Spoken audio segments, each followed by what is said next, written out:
Welcome back to part 7 of our 20-part dental coding masterclass. If you've been hanging out with us through the earlier sessions, you know we're systematically breaking down the complexities of dental anatomy and CDT coding to make you an absolute expert in the revenue cycle. But today, today we are taking things global. We're diving into international numbering systems, specifically the Palmer notation system and the FDI two-digit world system. Picture this. You're reviewing a patient's file, and you get a clinical note from an orthodontist, an oral surgeon, or maybe a specialist who operates internationally. You take one look at the chart, and instead of those standard tooth numbers you're so used to seeing, you're faced with bizarre right angle symbols, or two-digit numbers that just don't seem to make any sense. So how do you code that? If you get an unfamiliar oral surgery chart, you absolutely need to know how to translate those foreign symbols into standard codes for accurate billing. Otherwise, those claims simply aren't getting paid. So here's our roadmap for today's explainer. We'll start with a quick series recap, move right into the Palmer notation system, tackle the FDI two-digit system, break down how to easily compare and convert them, and then wrap up with a summary and a peek at our next session. Let's kick things off with Section 1, our intro and series recap. Now, in Part 6, we really mastered the standard U.S. universal numbering system, right? This is where permanent teeth are numbered 1 through 32, and primary or baby teeth are lettered A through T. It's a sequential system. We start at the upper right, go all the way across to the upper left, drop down to the lower left, and finish up at the lower right. This is your baseline. It's what you'll use for the vast majority of your standard dental claim forms. But as you probably know, the medical world is highly specialized, and not everyone uses this sequential method. That brings us to Section 2, the Palmer notation system. The Palmer notation system was actually originally known as the Zsigmondy system. Instead of counting continuously from 1 to 32, this approach uses a symbolic grid. It neatly divides the mouth into 4 distinct quadrants: upper right, upper left, and lower left. And to indicate exactly which quadrant a tooth lives in, the system uses visual bracket symbols. Think of them as essentially right angles that mimic the crosshairs of the mouth's midline and the occlusal plane. It's like the provider is drawing a literal little map of the patient's mouth right there on the chart. What's wild about this history is that this isn't some fancy new workaround. It's a foundational dental system. It was introduced by Adolf Zsigmondy specifically for permanent dentition way back in 1861. Then, a little over a decade later, in 1874, it was brilliantly modified to include primary dentition too. Honestly, it's fascinating how this elegant, highly visual method has remained a staple in specialized dentistry for over a century. Its visual nature makes it incredibly quick for specialists, like orthodontists, to note exactly which tooth needs a bracket or an extraction. So how exactly do we populate this grid? Well, for adult permanent dentition, the Palmer system assigns numbers 1 through 8 in each of the 4 quadrants. But here is the absolutely crucial rule to remember. You are always counting outward from the central midline. The central incisors, right smack in the front of the mouth, are always number 1. The lateral incisors are 2, the canines are 3, and you just count all the way back to the third molars, or wisdom teeth, which are always number 8. So an upper right central incisor, that's simply an upper right bracket with a 1 sitting inside it.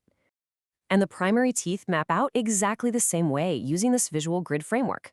We still anchor at the midline and move outward, but to immediately flag that we're looking at a child's chart instead of an adult's, we swap out the numbers for the letters A through E. The central incisors at the midline are A, the laterals are B, going all the way back to the second primary molars, which are E. It's a beautifully logical, highly symmetrical system once you really grasp that the midline is your starting point. Moving right along, let's jump into Section 3, the FDI two-digit system. If you ever deal with international medical documentation or globally integrated systems, you are guaranteed to run into the FDI system. This framework has actually been officially adopted by the World Health Organization. Basically, what the FDI system does is take that quadrant logic of the Palmer system we just talked about, but it completely ditches the visual drawn brackets in favor of a strict, computer-friendly numerical formula. The key takeaway here is that when you see a number like 11 or 48 in an international chart, it is definitely not a random two-digit number. And no, it is absolutely not tooth number 11 from the universal system. It's actually a modular 2-part code. Step 1, the first digit tells you the specific quadrant and whether the tooth is permanent or primary. Step 2, the second digit tells you the exact tooth position, counting away from the midline, exactly like the Palmer system does. It's basically a grid coordinate, plain and simple. Let's break down that first digit for adult permanent teeth. The first number of the code will literally always be a 1, 2, 3, or 4. This maps out the 4 quadrants clockwise, starting from the upper right. So upper right is 1, upper left is 2, lower left is 3, and lower right is 4. Meaning, the second you see a 2-digit code starting with a 1, 2, 3, or 4, you instantly know you're looking at a permanent tooth, and you know exactly which corner of the mouth to zoom in on. For primary dentition, the underlying logic is totally identical. We just keep that clockwise rotation going. But the first digit shifts to 5, 6, 7, or 8. Upper right primary is 5, upper left is 6, lower left is 7, and lower right is 8. When a coder sees a chart filled with numbers in the 50s, 60s, 70s, or 80s, they immediately know they're looking at a pediatric chart. The second digit? That'll just be 1 through 5, representing those 5 primary teeth counting outward from the midline. All right, let's get to the most actionable part of today's masterclass, Section 4, System Comparison and Conversion. This crosswalk is where it all clicks together. Let's look at the upper right central incisor, the adult front right tooth. In the Palmer system, that's an upper right bracket with a 1. In the FDI system, it's quadrant 1, tooth 1, written as 11. But, and this is a massive but, if you go and put a simple 11 on a standard U.S. claim form, the insurance company is going to think you're talking about the upper left canine in the universal system. Your claim is going to get denied or misprocessed instantly. You absolutely must convert FDI tooth 11 or Palmer upper right 1 into universal tooth number 8 to get that claim paid correctly. You always have to translate back to the universal baseline for standard billing. Let's bring it all home. Section 5, Summary and Next Episode. So here is your ultimate cheat sheet to wrap this up. Palmer notation. That's your highly visual, symbolic bracket system used heavily in ortho, 1 through 8 for adults, A through E for kids. FDI is your 2-digit World Health Organization standard, where the first digit gives you the quadrant and age, and the second digit pinpoints the tooth. But if you take away just one golden rule from today's explainer, make it this.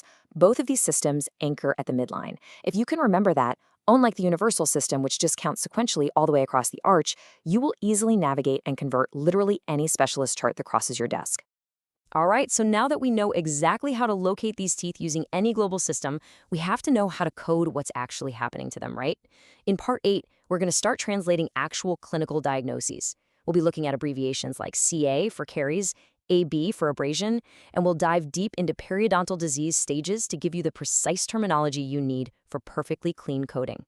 You guys are building an incredibly strong foundation in dental revenue cycle management. To make sure you don't miss Part 8, please hit like, subscribe, and share this explainer with your fellow coders and billers. Oh, and be sure to check out the playlist for our previous explainers if you need a quick refresher on the universal system or dental anatomy. Thank you so much for hanging out with me for this masterclass session, and as always, decode healthcare with Harshal.